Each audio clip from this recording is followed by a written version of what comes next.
When I say Bill Murray, what movie popped in your head? I know there's so many to choose from, but for me, it's one that not a whole lot of people talk about. It's actually the first movie I ever saw Bill Murray in, and it's also a movie that is very personal and near and dear to my heart. And that movie is What About Bob?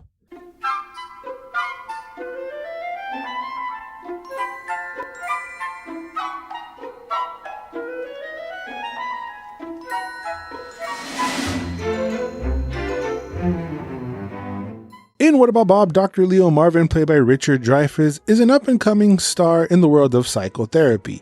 With a new book releasing and an upcoming interview in Good Morning America, everything is looking up for the self-absorbed doctor. In comes Bob Wiley, played by Bill Murray. I feel good, I feel great, I feel wonderful. This obsessive, compulsive, neurotic hypochondriac comes to see the doctor, and to put it in his words, I have problems. So in this session, he is told to approach everything with baby steps. Baby steps. And all is well until he finds out that the doctor is actually leaving on vacation for a month. And because, as the doctor puts it, he's multiphobic personality, characterized by acute separation anxiety, and extreme need for family connections. And since he feels that Dr. Leo Marvin is the only one that can help him, he develops an attachment to him within the first 5 minutes of the session, which leads to Bob tracking him down, and in true comedy fashion, he simply won't go away. Why'd you need to kick Bob out of the house?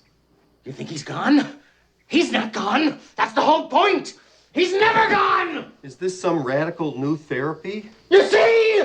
Dr. Leo Marvin is also a little bit of a piece of shit. Son of a bitch. He's so self-centered, and it's showed by the fake news that Bob died. That is an excuse that he used to get the address. He committed suicide. Oh, Leo, how horrible. Oh well, let's not let it spoil our vacation. So they gave us a little bit of insight of Dr. Leo Marvin as well. Bob eventually meets the fam. Oh, the fam. And this irritates the doctor as he just wants him gone.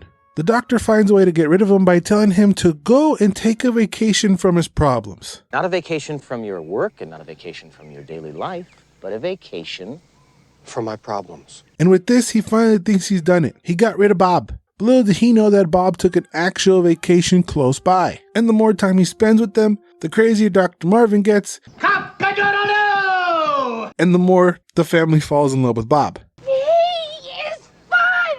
The movie is pretty much all summed up in this line. You'll show up again, and you'll do something else to make everyone in my life think you're wonderful, and I'm a schmuck. But I'm not a schmuck, Bob.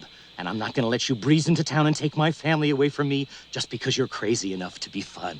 There's a lot of goofs and gaffes throughout the whole movie, all culminating in an eventual mental breakdown and his house exploding.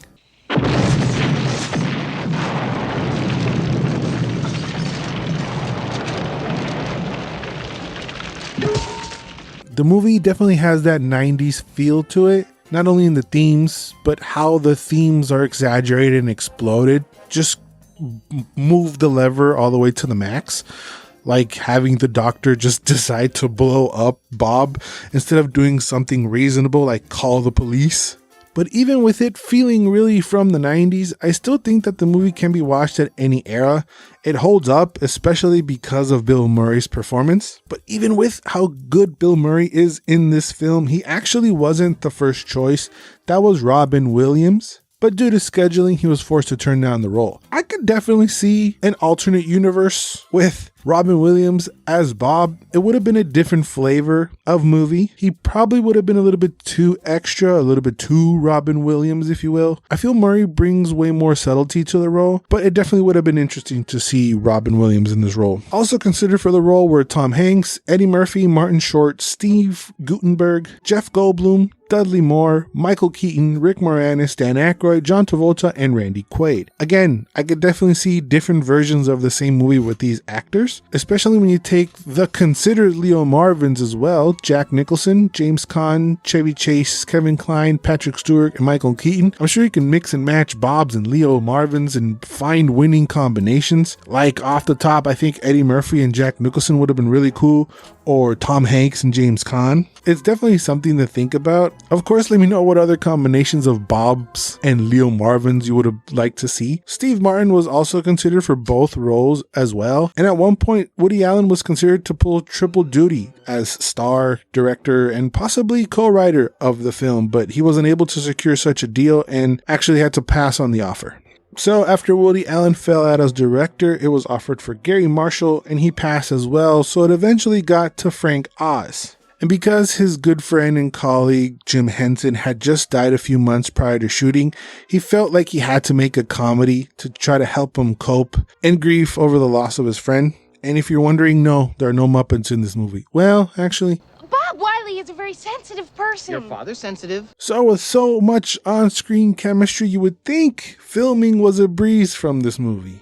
But it wasn't. It was far from it. Richard Dreyfuss said Bill Murray was an Irish drunken bully after an ashtray throwing incident. Dreyfuss's son Ben also said that at one point Bill Murray threatened the producer Laura Ziskin after a separate incident which led to him throwing her into the lake. Disney then hired bodyguards to assure that Murray and Dreyfuss were separated from one another, as Dreyfuss claims Murray also attempted to get violent with him when production resumed. Also, in a 2000 interview with IGN, director Frank Oz recalled that, it was an intense time because Bill Murray and the writer and the producer and Richard Dreyfuss and me and Disney, although less so Disney, I must say, they were more supportive, all had a view and how to make the script better. It wasn't out of mean-spiritedness. It was just everybody felt strongly about how to make the movie better. That caused friction and a lot of tension, and that's what I remember. But it also caused the movie to be better. It turned out okay, I think. So it sounds like Bill Murray was a nightmare. And honestly, the kid in me kind of feels a bit sad reading and finding all these things out, because I just thought that it must have been a breeze to shoot this movie. But it's probably due to the acting styles, like director Frank Oz mentioned in a 2021 interview with Rolling Stone. I was just trying to get the best out of both of them. Richard is a very structured person, and I'm not that structured. And Billy is very unstructured. So you have that opposite going also. But yes, they didn't get along. And in my perverse directorial intent, I was very pleased. They're not supposed to get along. It's not that I was simpatico with Bill, but I leaned more towards the ideas that Bill had. But I am also grateful to Richard for his performance. And I will say, as good as Bill Murray is, Richard Dreyfuss is right there with him. He needs to be. If not, the movie doesn't work. It's very fun to watch Dr. Leo Marvin break down from this well put together top of the world doctor to a madman driven crazy by Bob. And of course, Murray does an incredible job of coming off as annoying to the people that he's supposed to come off annoying to, and at the same time entertaining to the audience. He doesn't annoy us. As the audience member, we're enjoying the mess that he's creating. He's annoying them.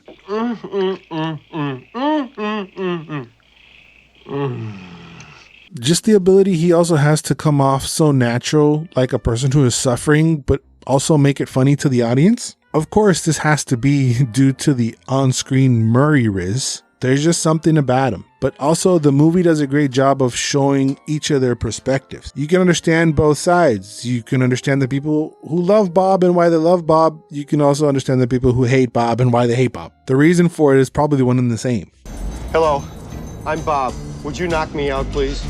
Just hit me in the face. And what makes him so endearing is that Bob himself knows he's not everyone's cup of tea. I treat people as if they were telephones. If I meet somebody who I don't think likes me, I say to myself, Bob, this one's just temporarily out of order. You know, don't break the connection, just hang up and try again. And it's crazy that I kept finding subtleties in the performances, even watching it like the 1,000th time. I really love this movie, and I really never seen anybody talk about it. I know I'm probably making it a bigger deal than it actually is, but that's because it's personal to me. The reason why I think of What About Bob for a Murray movie is honestly nostalgia and the feels.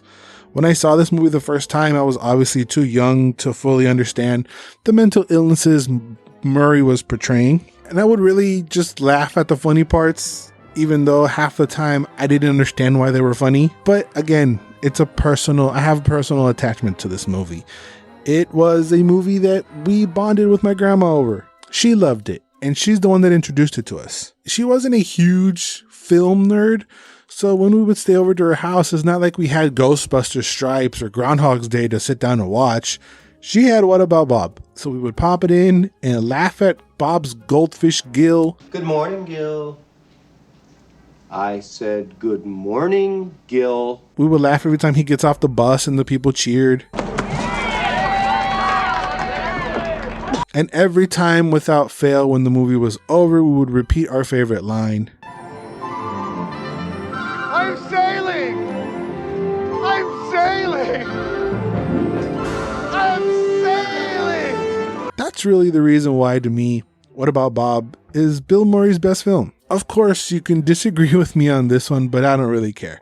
What I do care about is your version of this. What lesser known movie did you first see an actor in, so that is the movie that you associate them with instead of the one that made them super famous? If you understand what I'm saying, let me know your thoughts down in the comments.